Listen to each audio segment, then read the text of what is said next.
Jadi sekali lagi, bagi kita berhenti dan segera minta keampunan kepada Allah.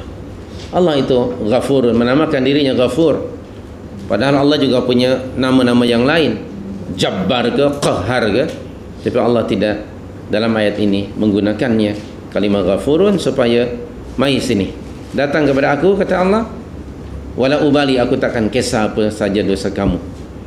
Kalau anda ada kitab kumpulan hadis 40 Nawawi, hampir hujung hadis itu, hadis nomor 40 ke 41, itu ada hadis qudsi yang panjang sekali, yang Allah menyatakan, kata Rasulullah meriwayatkan dari Allah, wahai hamba-hambaku, kalau kamu datang kepada aku membawa dosa sebanyak ruang bumi ni, dosa tu sebesar bumi ni, penuh dosa kamu seorang saja.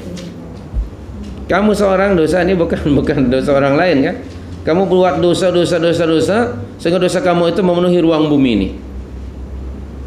Maka dosa kamu yang sebanyak itu akan aku ampuni selama mana kamu tidak menduakan aku. Tengok tu. Dosa kamu yang banyak itu pada satu riwayat di situ ya, akan aku ampuni dosa kamu selama mana kamu tidak menyekutukan aku.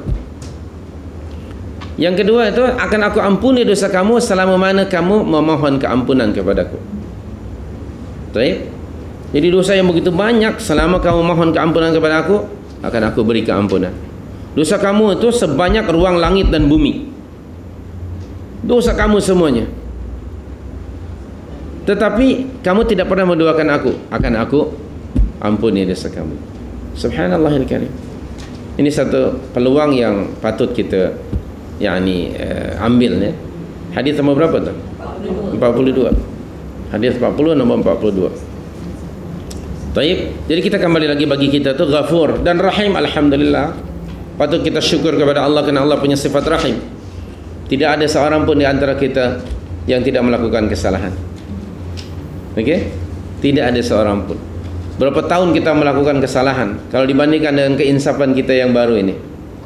Kalau ikut matematik rasanya cannot cover lah. Katalah 40 tahun kita dulu, entah di mana kita, baru sadar sekarang.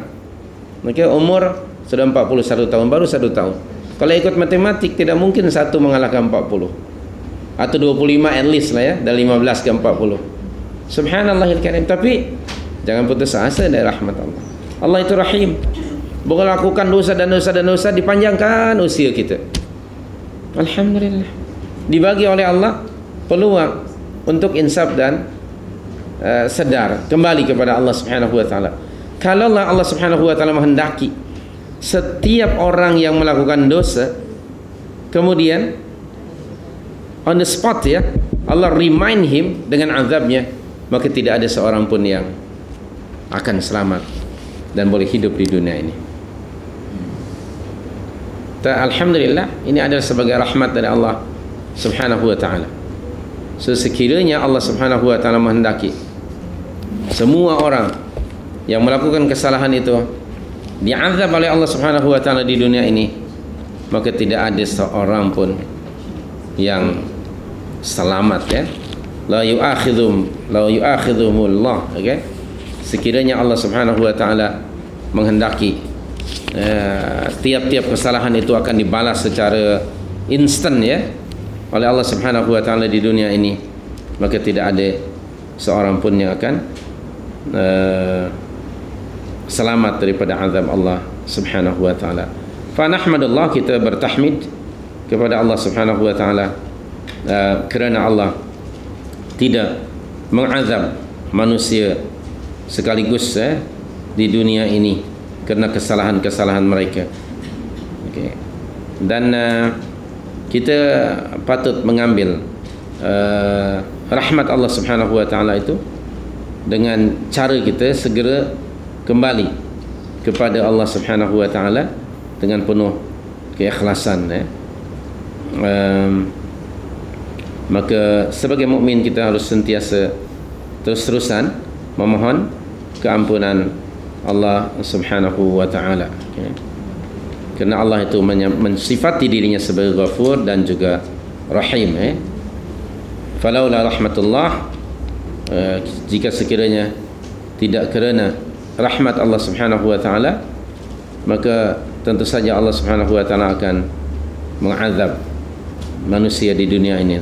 Namun alhamdulillah Allah tidaklah akan mengazab manusia di dunia ini, kerana dunia merupakan darul amal, sedangkan jaza itu akan berlaku nanti di akhirat. Semoga kita dapat mengambil pengajaran di ayat 152 ini.